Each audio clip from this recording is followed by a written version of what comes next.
આજે વિશ્વ પુસ્તક દિવસ છે. હું કિંજલ જયસ્વાલ જીટીયુ આઈટી એક્ઝામમાં સિનિયર પ્રોગ્રામર તરીકે કામ કરું છું અને આજે સેન્ટ્રલ લાઇબ્રેરીની મુલાકાતે આવી છું. હું જીટીયુની સેન્ટ્રલ લાઇબ્રેરીની મુલાકાત અવારનવાર કરું છું. It is privilege for us that we have such kind of facility at our workplace. Kinjalben, તમે વાંચવાની આ યાત્રાની શરૂઆત કયા વર્ષથી કરી અને તમને આ પ્રેરણા ક્યાંથી મળી? મેં મારી વાંચવાની શરૂઆત 2005માં એક મુસાફરી દરમિયાન કરેલી, જ્યારે મારી બે મિત્ર બુક વાંચતી હતી અને ધીમે ધીમે એમની વાતોમાં મને રસ પડવા માંડ્યો અને મેં મારી લાઈફનું પહેલું પુસ્તક નવનીત પ્રકાશનનું મૃત્યુ પછીની દુનિયા વાંચેલું છે. કિંજલબેન, આજના યુવાનને આ પુસ્તક વાંચનથી તમે કયા પ્રકારની પ્રેરણા આપશો અને એને શું સંદેશ આપશો?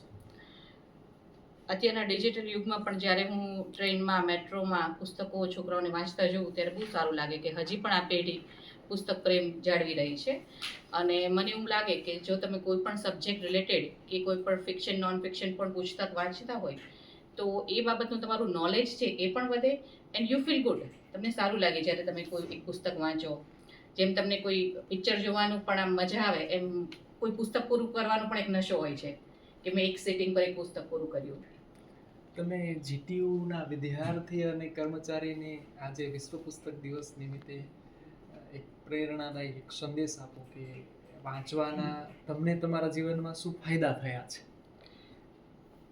મને પર્સનલી હું કહું તો મને પણ વાંચવું નહોતું ગમતું, પણ એકવાર મેં ચાલુ કર્યું છે તો હું મારા સ્પેર ટાઈમમાં ઇવન મારા બેડની સાથે બી 2-3 મેં પુસ્તકો રિલિજિયસ અને ફિક્શન એવી રીતે રાખેલા છે કે જ્યારે પણ મારી પાસે ટાઈમ હોય ત્યારે હું વાંચું. અને હું બધાને રિકમેન્ડ કરીશ કે જો તમે વાંચતા હોય તો બહુ જ સારું. તમારી કેમ નાની કે મોટી કંઈ પણ ઉંમર હોય, જે કંઈ પણ ટોપિક હોય, એવું જરૂરી નથી કે આ જ ધર્મગ્રંથો વાંચવા, કે આપણા ધર્મગ્રંથોમાં પણ એટલું જ છે. જે પણ પુસ્તક તમારી પાસે અવેલેબલ કરી શકતા હોય કે તમારી લાઇબ્રેરીમાં અવેલેબલ હોય ત્યાંથી વાંચવાની શરૂઆત કરવી એ મારી બધાને રિક્વેસ્ટ. હા, આજનો કિંજલ સંદેશ આપ્યો કે વાંચન થકી દરેક વ્યક્તિ પણ લીડર છો, એના જીવનમાં વાંચનનું ખૂબ જ મહત્વ હોય છે. સર, મારે આ બાબતે એક માનનીય મૂર્તિ મેડમ કે જે ઇન્ફોસિસના સ્થાપક છે, એ એમના યુવા કાળમાં જ્યારે એમના નવા લગ્ન થયેલા અને બોમ્બે કોઈ રિચેસ્ટ હશે ઇન્ડસ્ટ્રીયાલિસ્ટ એમના ઘરે ગયા હતા. તો પછી બહુ સારું હતું જમવાનું, એટલે જસ્ટ ટોક પ્રમાણે હસબન્ડ વાઈફ એકબીજા સાથે કમ્યુનિકેટ કરતા હોય તો પૂછ્યું નારાયણ મૂર્તિએ કે સુધા કેવું રહ્યો એમ જમવાનું? તો કે મને તો એ બહુ મજા ન આવી, થોડા ગરીબ લાગ્યા. તો નારાયણ મૂર્તિ બી શોક, એમ કે આટલા મોટા માણસ હતા અને તમને ગરીબ લાગ્યા? તો કે હા. તો કે કેમ? તો કે એના ઘરમાં મને ક્યાંય પુસ્તક ના દેખાડું.